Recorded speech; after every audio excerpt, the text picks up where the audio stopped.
Let me give you some examples of how VUCA has impacted organizations today, and the reality, and how can you make VUCA and adapt your organization by steering through these challenging times.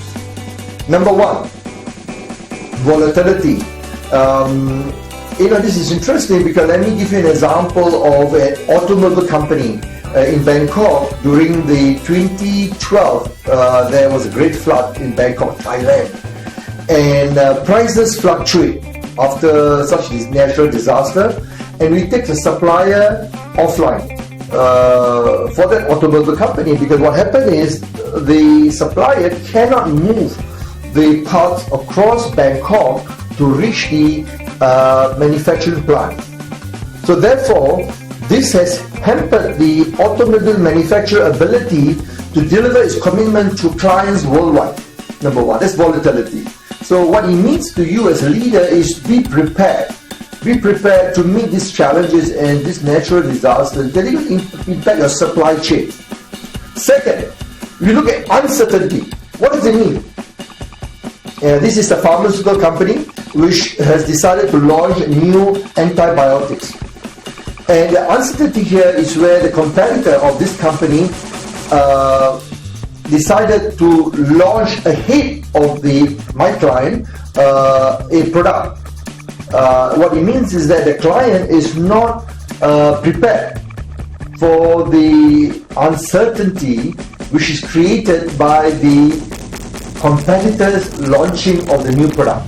Now again, as a leader in a VUCA world, you need to anticipate, plan ahead, and this is the challenge that many leaders today have, because the state of the mind, our mental model, needs to be shifted and changed to be able to respond quickly and effectively to this change. Third, let me give an example of complexity. What does it mean? This is a company which involved in a professional services consulting firm. Complexity in Asia Pacific is an American consulting firm. My client wants to come into the Asia Pacific. The perception many American companies may have is that Asia Pacific is one single market, but it's far from reality. In Asia, as you know, the Japanese market, the Chinese, the Indian, and within the Southeast Asia, Singapore, Malaysia, Indonesia, Thailand, Philippines, has very distinctively different market practices. So doing business in many countries with unique regulatory environmental frameworks and cultural values, what it means that it adds to the complexity of doing business across culture. So that is the C. And lastly, the ambiguity. And the last A, ambiguity, it refers to organization moving into market which beyond your organization core competency. Let me give you an example. Here is an organization which is a hotel who wanted to move into a space on car rental, providing transportation services, which makes sense because it's a complimentary service to his guests, which arrive from the airport. They need to pick up the guests, and the guests may want to use the services throughout their stay.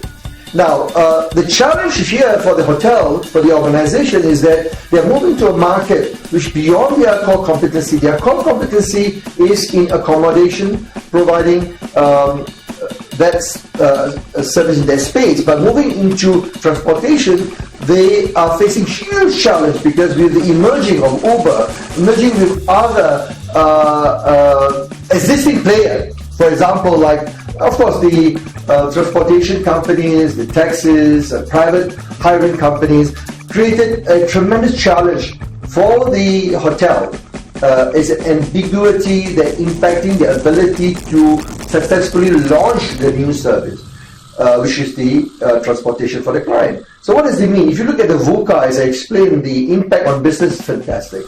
Now, it's going to create a lot of challenge for leaders who are not able to shift their mental model on how to transform their team, the thinking, That is why you need to re-examine your way of doing business.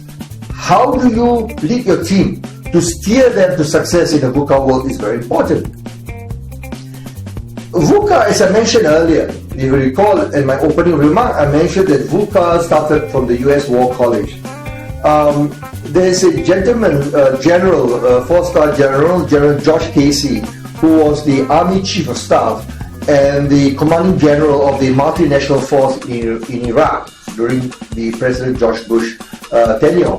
And General George Casey clearly articulated that to be successful as leaders in the VUCA world, one must expend one's leadership energy in giving priority to what we call articulating a clear vision to drive organizational success. Now, what does it mean for leaders in the VUCA world is to ensure that you clearly articulate the vision for your team and for the whole organization. So people are very clear, they are not befuddled by turmoil or the challenges, so they know they need to succeed, they need to act fast, and they need to be able to be guided by this philosophy, visionary leadership, which VUCA needs terribly. So this is the way that the future holds for us. The question is, are you ready for VUCA?